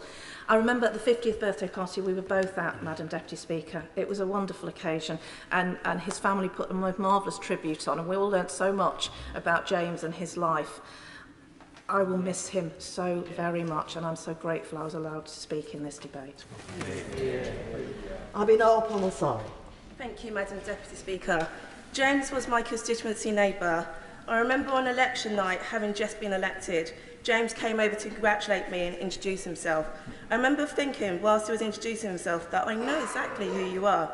Just goes to show the humble kind of person he was, never taking it for granted. We discussed having a catch-up in Parliament when I settled into my role. Due to the pandemic and him falling again, we didn't get round to it, and I'm very sad about that.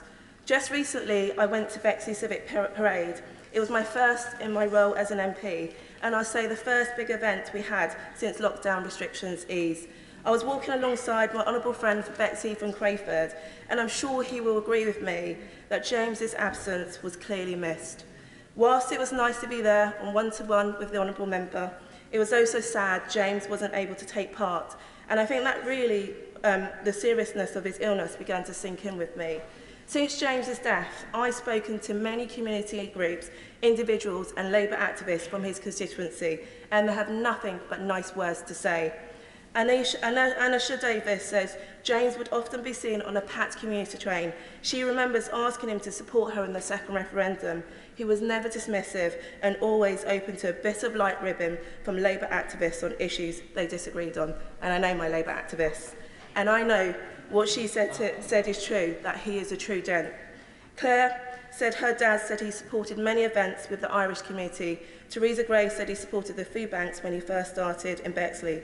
Dave Tingle, who stood against James, told me that he went out of his way to help him when he had a fire in his house.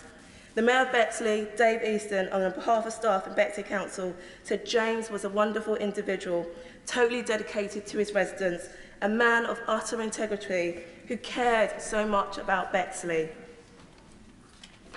And Daniel Francis and Grant Blower both told me that James reached out to them when their wives had cancer.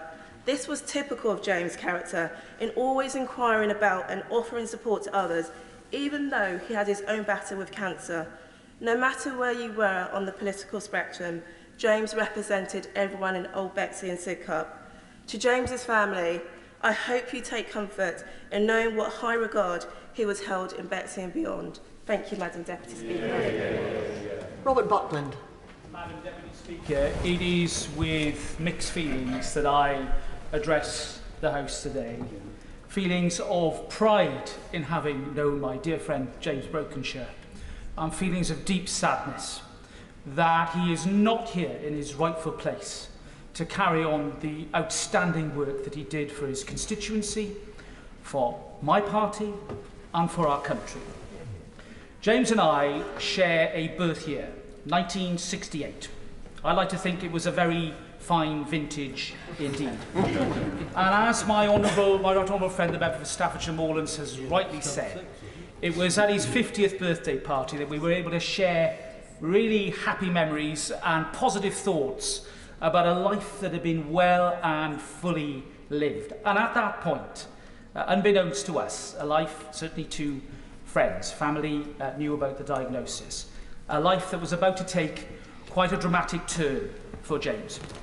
And the last 3 years have been challenging and tough for Cathy and the family, but also positive in what James achieved for research and promotion of the disease of lung cancer. And as we speak today, the Roy Castle Lung Foundation already will be richer to the tune of over £50,000 because of the tribute page that has been set up in James's memory by Cathy and the family. Now, looking at the tributes on that page is something I would advise all members to do. And there's one that I want to read from an anonymous donor. And this person clearly was an official who knew James well. And he said this: I've not worked with anyone finer. A man of true integrity, always entirely across his brief, fiercely intelligent and incredibly kind. He was respectful to his officials, as well as rigorous in his questioning of and the testing of policy and legal positions presented to him. He was fantastic at distilling complex information into articulate and clear responses in Parliament. I had nothing but respect and admiration for how he did his job and his dedication to public service. Amen to that. The Right Honourable Gentleman for Holborn and St Pancras mentioned bill committees. Well, at one point, I think we thought that James was about to gather the record for the number of bill committees that he conducted as a minister. And indeed, in the particular committee that the Right Honourable Gentleman remembers, I was the other minister sparring with him. We were lawyers together, but it was done with not just a respect for process, but a thought as to the outcome. And James was rigorously focused upon the outcome. What solution could we bring to the problem? What benefit could we bring to the wider country? And as my honourable friend for Staffordshire Moorland says, the word nice just doesn't cut it for James. Let me give you the adjectives in conclusion that I will associate with my friend.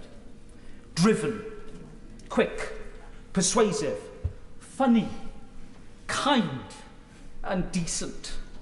Don't make the mistake of confusing those qualities with mere niceness, Madam Deputy Speaker. He was much, much more than that. Farewell, my friend. Thank you for everything. There's so much that we can all say and want to say about James, and I would like to try to give everybody who wishes to speak the chance to do so. So, although we want to say so much, can we please try to say it as briefly as possible? Ian Paisley. Thank you, Madam Deputy Speaker. In the midst of life we are in death. Here we have no continuing city. It's those prophetic words which I suppose tell us something of the suddenness of the passing of our colleague and our friend and a much missed member of this House. It teaches us that this is for real. There are no dress rehearsals. We've got to live this life and live it well. And your colleague and your friend and our colleague and our friend lived his life well, lived it dynamically and lived it in a manner that was upright and noticed by those around him. Decent, honourable, kind, helpful, all words that have already been used today in this House and will remain as a true reminder of our colleague. It's my honour to pay tribute to James Brokenshire on behalf of my colleagues here on the Ulster bench, as it is referred to. James was a well-respected Secretary of State, an unknown quantity when he first arrived, much missed with due respect to the others that followed when he had gone. He was indeed a man who had genuine qualities that reflected in the way in which he took the decisions on behalf of the people of Northern Ireland. His many years of service here in Parliament are marked by not only service to the people of Great Britain, but to the people of all of the United Kingdom, which of course includes Northern Ireland. So we salute that memory. We salute it with honour and I hope with dignity, and to his beloved wife Cathy, to his lovely children, we extend our sincere condolences, and we hope that they find some rainbow of hope over the deep valley of tears that they have wept. Dr. Liam Fox. It bears repeating that James was a charming, kind, funny and intelligent man, devoted to his constituency, his country and above all to his family. He was a joy to work with, collegiate and considerate, as the Leader of the Opposition mentioned. Those of us who had the pleasure of travelling abroad with him will also know that occasionally, as we would have said in Scotland, some drink might have been taken. In an era when we have come to question the conduct of some in our political life, he was courteous and good-humoured to a fault at the dispatch box and beyond. And I hope it's not going too far to say that he was self-effacing and humble and without ego, almost to the point that one might wonder what he was doing in this place to begin with. But James wanted something good to come from the illness that he suffered and with which he coped with such dignity and courage. There is an urgent need for lung cancer screening in this country. to improve long-term survival and save lives. And as the Prime Minister said, he was the first to hold a debate on the topic in the House of Commons after returning to work following his initial diagnosis and treatment. And Cathy and the rest of the family wanted to support a cause that he cared so passionately about. And as my right honourable friend has said, the Roy Castle Lung Foundation, of which I'm very pleased to say my wife is the medical director, has benefited by over £50,000 because of the work that James did. As we've seen with James, lung cancer is a disease that can affect anyone, young and old, male and female, smoker and non-smoker. And lung cancer is the UK's most common cause of cancer. It's responsible for over 1/5 of all male and female cancer deaths. Approximately 48,000 people are diagnosed in the UK every year. And when James passed away on Thursday, the 7th of October, another 95 people will have died on the same day of the same disease. And it's sobering to think that one person dies of lung cancer every 15 minutes. James wanted me to give the message that less than 1/5 of people with lung cancer are currently diagnosed at stage 1. 2/3 are not diagnosed until they reach stage 3 or stage 4. Symptoms are vague and can often be missed. We therefore need to find a way to get ahead of the disease that claimed James' life all too early. We need a lung cancer screening programme, and I urge the government to treat this with priority in our health policy. We cannot bring James back, but we can ensure that others live because of his legacy. Yeah. Clive Efford. Speaker, I really rise to contribute to this debate, really to add to what has been said in terms of to underline what's been said about James in the way that he was liked on both sides of this House. He was my neighbour across the borough boundary of Bexley, my constituency in Greenwich next door. And we got to know each other when he moved to Old Bexley and Sidcup from Hornchurch in the middle part of his career in this House, let me put it that way. I also faced him across the committee floor when he was a Home Office Minister and I was a shadow Home Office Minister, and got to know him a little bit better then. The one thing I learnt about James was that if you were going to face him across the dispatch box here or in committee, you had to be well informed, because he certainly was. He did his job diligently, he was extraordinarily talented, and he was a convivial and decent opponent. So I'd just like to say to his family that I send them my deepest sympathies. They've lost a wonderful person and an extremely talented politician, and my hearts go out to him. Stephen Metcalfe. Thank you, Madam Deputy Speaker, for giving me the opportunity to pay tribute to my friend and our colleague James Brokenshire, who very sadly, as we've heard, lost his courageous battle against lung cancer only 2 weeks ago. To lose one colleague is a tragedy, but to lose two in 2 weeks is almost too much to bear. There is so much that I wanted to share with this House about my experiences of James, and much will be said and has been said about James the politician. But I want to talk about James, my friend. The James I met some 45 years ago at Staples Road County Primary School. We grew up in the same area of Epping Forest. We joined the local Conservative Association. We fought local elections together as either candidates helping each other or others to get elected.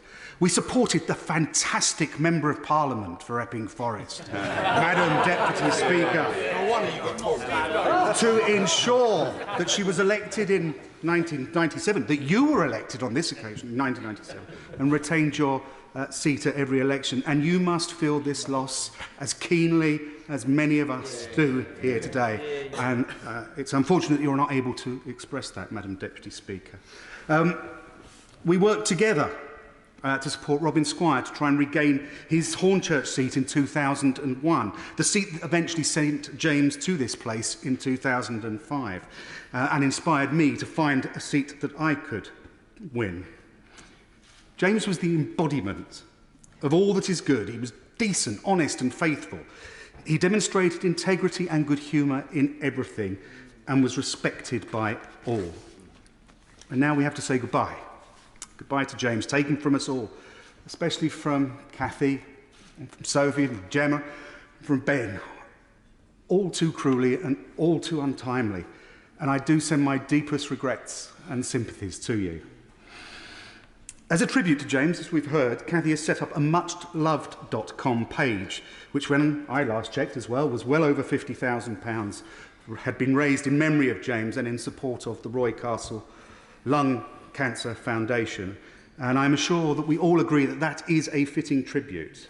And I would encourage people to visit that site. As Bob Geldof once said, give us your money, because it will make a difference. But I look for the government to do more. As we have seen throughout this pandemic, our UK science base is capable of extraordinary achievements at breakneck speed when required. Now, as we move past the pandemic, I would think it would be a fitting use of our science superpower status to lead the world in finding better treatments and cures for this cruel disease. There are so many occasions I could share with you, Madam Deputy Speaker, that we have shared good times together, whether it's over a glass of wine at our Wasters Wine Club or just out on the campaign trail. But I fear time is my enemy. So I will simply say, James, I will miss you greatly. Please rest in peace, and by the grace of God, rise in glory. Yeah. Goodbye, my friends. Yeah. My honourable friend is absolutely right in everything that he's just said. I'm going to break the rules for 1 second to say myself.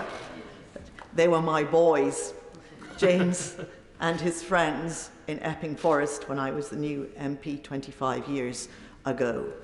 And they worked for the cause in which we all believed. And I watched James grow from being a young Conservative to being a Member of Parliament, to being a minister, and to being a cabinet minister with great pride. And now we will watch James and Kathy's children follow in his footsteps. He was and always will be so proud of them, as we all are of James as our friend. He will be so greatly missed and never, ever forgotten. Chris Bryant. Thank you very much, and I'm grateful for you breaking the rules occasionally, Madam Deputy Speaker. I just want to add one adjective to the list that was provided earlier, which is the word magnanimous, because I think you could see in every single moment of any engagement you ever had with him, even if you were completely and utterly disagreeing with every single word in his sentence or his paragraph or his speech, that there was magnanimity in the way in which he dealt with you and in the way he dealt with everybody in his house. I can imagine it was exactly the same in his constituency. I'll let the House in on a secret, which is that there is something of a cancer survivors club here. And I always hoped that James would always be in that club. He was magnificent with me when I had my cancer a few years ago. And I know that many others have had exactly the same experience. Cancer's a bugger. You think it's gone away and then it comes back.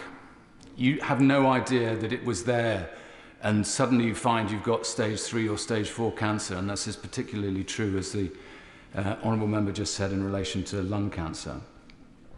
You think to yourself, why didn't I spot it earlier? And so it's not just sadness and fear that you and your family are surrounded with. It's anger and guilt and all sorts of complicated feelings. And I'm sure that for many of those who've had cancer in the house, there will be a sense of guilt that some of us are still here and he's not. What does that leave us with? A simple feeling that we must devote ourselves, especially after this year of COVID, to making sure that early detection is possible for everybody. In all the different cancers, there's so many different kinds. I think it would be helpful if Mr. Speaker were able to circulate the details of the website where we might all be able to contribute, so that there's a bit more money going back into cancer care. We need to get a lot of the cancer trials back up and running. We need to make sure that people aren't frightened of going to the doctor. They do get seen and and all the backlog is dealt with. My final thought is that I don't know whether members will have ever read Thomas Hardy's book, The Woodlanders, but at the end, Giles Winterbourne has died. And the woman who's always loved him says that she will never, she's addressing him directly, and she says, I'll never forget thee, for you was a good man and you did good things. David Evanet. Deputy Speaker, I'd like to pay my tribute to my friend and parliamentary neighbour, James Brokenshire. He was a hard-working, efficient and effective minister, and also a strong champion for his constituents in Old Bexley and Sidcup. During the past decade, I've been privileged to really get to know James and to work closely with him on so many issues and campaigns on behalf of our borough of Bexley. Serious in his work, but he had a great sense of humour, which we experienced on many Bexley social occasions, and we will miss him at all of those in the future. He was a devoted husband and father, and I'd like to pay a special tribute to his wife, Cathy, who gave such great support to James in so many ways over so many years. And we're grateful to you, Cathy, and the family for all that you have done in Bexley while James was a Member of Parliament. He was a devout Christian and a man of honour and integrity who will be sorely missed locally and in this Parliament. Our country, Madam Deputy Speaker, has lost a great public servant, and in Bexley we have lost a real friend and an excellent Member of Parliament. We thank you, James, for all you've done. We will always remember you with pride, with love and affection, and aware of all the commitment you had to causes that we must continue to support and develop in memory of a great man. Yeah. David Davis.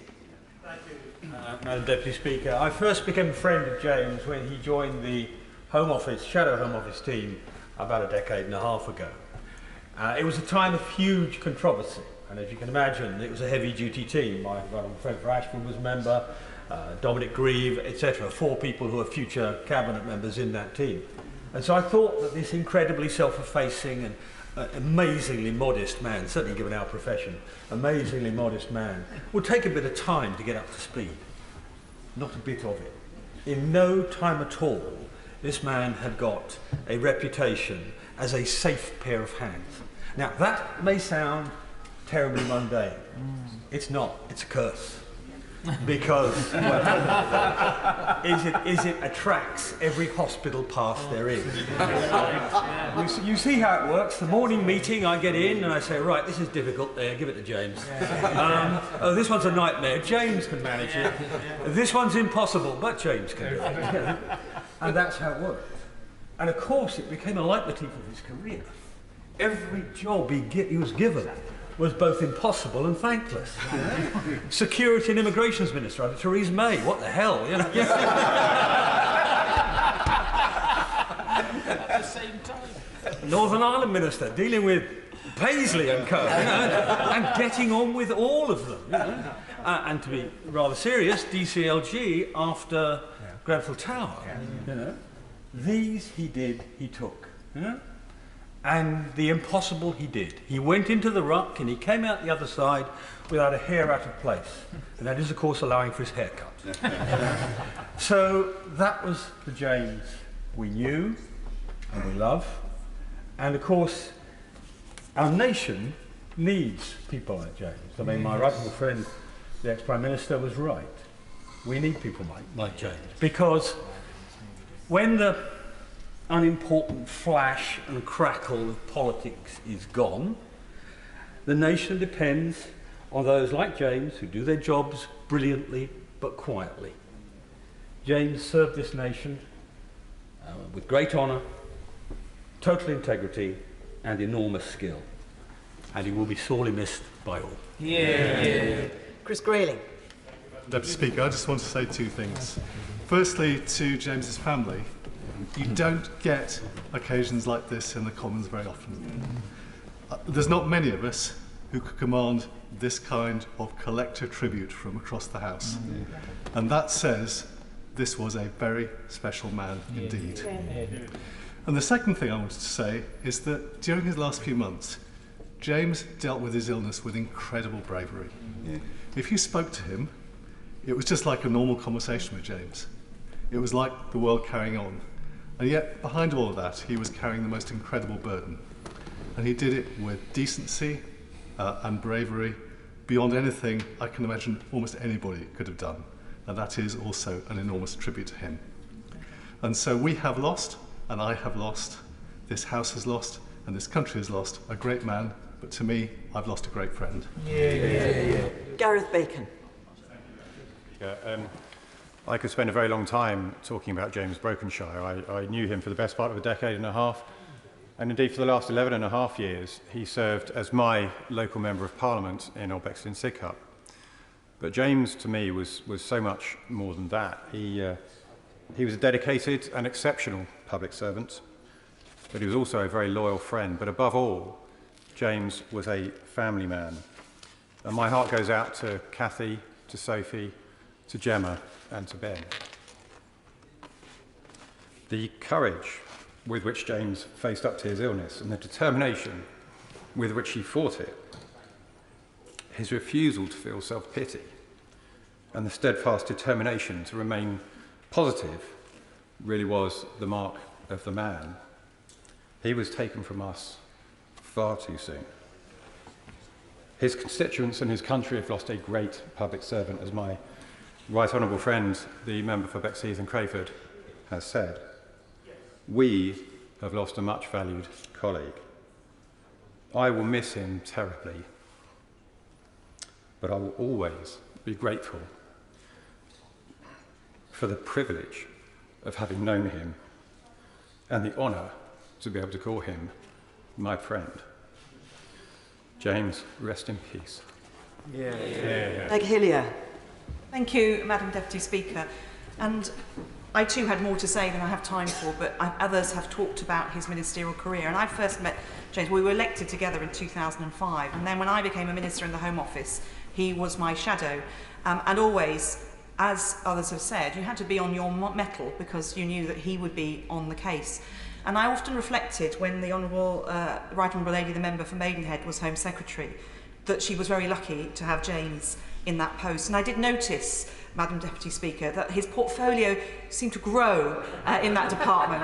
That every tricky area of the Home Office, and having been a Home Office Minister, I know all those tricky areas, they came to James because he was in all the best traditions of this place, an assiduous and proper minister. And in a period when we have a lot of fracture in our politics and in society, and in an era where, frankly, being a YouTuber or a celebrity sometimes is seen as something very important, James did the job really well and really properly. And often that's underplayed, but that is really important. And I think that all of us, whether we're in government or we aspire to be in government, should use James and the work that he did as a model for how to do the job. And I think the last thing I would make, Madam Deputy Speaker, is his courage when he was Secretary of State at the Ministry for Housing, Communities and Local Government post Grenfell, of giving a ministerial direction to set up the £200 million fund to provide money to deal with some of the dangerous cladding. A lot of ministers don't want to give ministerial directions. That's when they have to instruct officials they're going to spend taxpayers' money. He didn't do that lightly. He thought it through. And I remember having a conversation with him where he said, in one case, there were about 89 owners of a block, and if he hadn't made this decision, it would get caught up forever, and the people living in those homes would suffer. There's still unfinished business, as the father of the house has said on that. But James set the tone, made a bold decision. He was courageous, he was good, and we will miss him in this house. Damien Green. Deputy Speaker, as we've heard, James was a model of what you would want your MP or your minister, and most of all, your friend to be. I first met James in the Shadow Home Affairs team before the 2010 election, and then as junior ministers in the Home Office for 4 years. And he was the perfect colleague. Many was the evening where we gave each other mutual support, not just about the pressures of the job, but the added pressures of working for an exceptionally demanding Home Secretary. He was diligent, thoughtful, collegiate, an absolute team player. To revive an old cliche, he was absolutely a man you would go into the jungle with. He would have your back. But all these tributes to his political effectiveness are not just standard conventional remarks to make on an occasion like this. We can simply look at the facts. James was appointed and reappointed to a succession of really difficult ministerial jobs by all three Prime Ministers since 2010. Almost no one else has negotiated those particular rapids as successfully as James has. So, in paying tribute to him, of course, we mourn with Cathy and the children. But we should also celebrate James's political legacy, because above all, he showed that it was possible to be a completely admirable human being and a successful member of Parliament. And in these times, that is a great and important memory to leave all of us. David Mundell. Madam Deputy Speaker, and it's an honour to contribute to this debate, and so much has already been said about James, and I regard it as a huge honour to have been a friend and seen him as a friend. High office is actually a very lonely place, as many people around this chamber will know, and the ability to be able to speak to someone openly and not to think that that will appear in the front page of tomorrow's paper or to be part of online speculation about yourself or colleagues is hard to find. And when I was a cabinet member, when I was a minister, shadow minister, James was someone I always felt that I could speak to in total confidence, somebody who would give support in a way that was, for my benefit, not for any benefit to him, somebody who would be candid, and as we've heard, somebody who would be funny about it as well, because you can be nice and you can be very funny and have a wicked sense of humour too. And I'm just very grateful for the support that he gave me when I was a minister as well. I was also struck by his self-effacing nature. I just looked as we started this discussion at the last exchange of messages that I had with him about his situation. And it was his thanks to me for my concern, and it was the fact that all of us had given him so much love and support over the period that he was so grateful for, wanted to convey that, and said had sustained him in some of the most difficult times. The final point I want to make is I was actually with Sir David Amess when we heard the news in Qatar of James's passing. And David was very upset by that news. He really was. And David was very, very effusive in his tributes to James. And I'm sure if he'd been in this chamber today, he would have wanted to make such a contribution. We heard earlier, social media isn't the friendliest place, but there's a great picture that was put up on Twitter, which has Sir David advocating the case for Southend as a city in this Parliament, with James sitting over his shoulder laughing.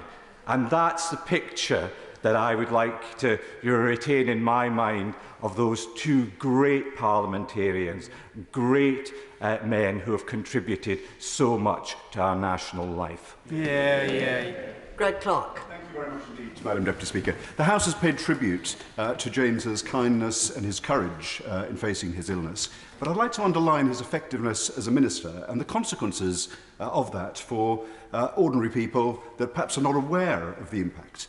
I remember when he was Northern Ireland Secretary, the Bombardier Aerospace Company was facing a ruinous trade dispute with Boeing. It would have been the end of that employer in Northern Ireland. James immediately sprang to life and activated the very considerable networks of influence and friends of Northern Ireland in Washington. so that against all expectations, that dispute was settled in favour of Bombardier, and many thousands of people owe their continued livelihood to James's brilliant advocacy. It was very fitting that he became local government secretary because, as the father of the house said, his father Peter had been the chief executive of Epping Forest District Council before the London Borough of Greenwich. And he was widely admired, not just by his officials in the department, though as my right honourable friend has said, that was universal, but also by councillors of all parties up and down the country. In fact, his permanent secretary, Melanie Dawes, described him as a dedicated, brilliant and kind man, I think speaking for all of local government. I last met James in July. Our daughters were classmates at school, and we last met at the speech day, which was the leaving day for our daughters at that school. And so my last image of James is a happy one, celebrating the wonderful success of his daughter, seeing her move on to the next stage of her life, having succeeded in raising a wonderful young woman who'd be greatly missed by them and by this whole house. Jeremy Wright. Thank you very much, Madam Deputy Speaker, and thank you to and to Mr. Speaker for allowing time for us to make these tributes to James. Tributes that he would never have expected and which he deserves all the more for that. Madam Deputy Speaker, some of the tributes that I've heard to James have said that he took his work seriously, but he never took himself too seriously. And that is true. But I think it should also be said that he was taken seriously by those he worked with, by those in every area he had responsibility for as a minister, and by all those he sought to help. And that matters. Because if you want to get things done in politics and in government, then people have to believe that you care enough to want to help, that you have the capacity to help, and that you'll put enough effort into helping to be effective. And no one who dealt with James was in any doubt on any of those counts. They knew how much he cared, they knew he was capable, and they knew he was committed. In every one of the difficult areas he dealt with as a minister, and in every case brought to him as a constituency member of Parliament. Madam Deputy Speaker, I will remember for a long time the weekend that the Wrights went to visit the Brokenshires at Hillsborough Castle when James was Secretary of State for Northern Ireland. And in the course of that visit, I was struck by how James, who'd not been in the job long at that point, was widely recognised and warmly welcomed at all the community events that James, being James, he was keen we all went to during that weekend, including, I recall, a gathering of the llama farmers of Northern Ireland, of whom I think there were about 4. And James went, as always, to take an interest and not just to take a photograph. And when we contemplate, Madam Deputy Speaker, the 2 empty spaces on these benches this week, we think about underrated qualities in politics.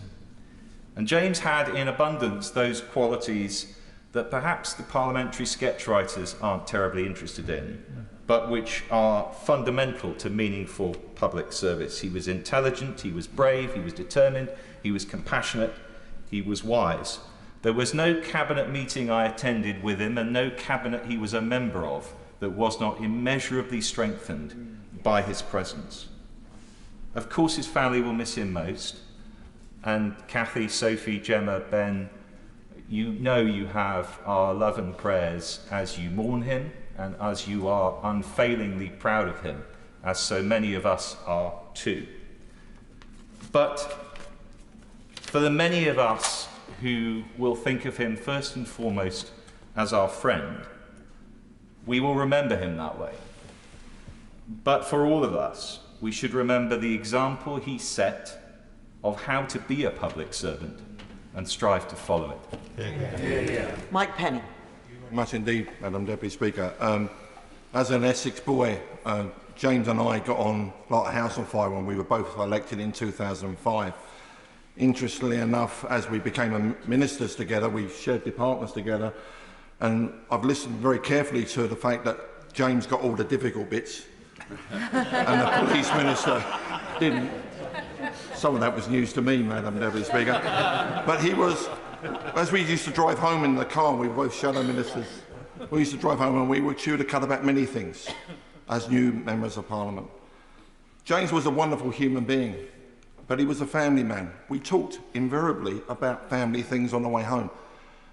I knew that I'd have to move my daughters out of my school, their school in Southend, to my new constituency in Hemel Hempstead. And he talked to me about how difficult that was going to be for me. And I apologised to Cathy. We sat outside your house many a time when I was dropping him off, and he didn't come in quite as soon as he should have done.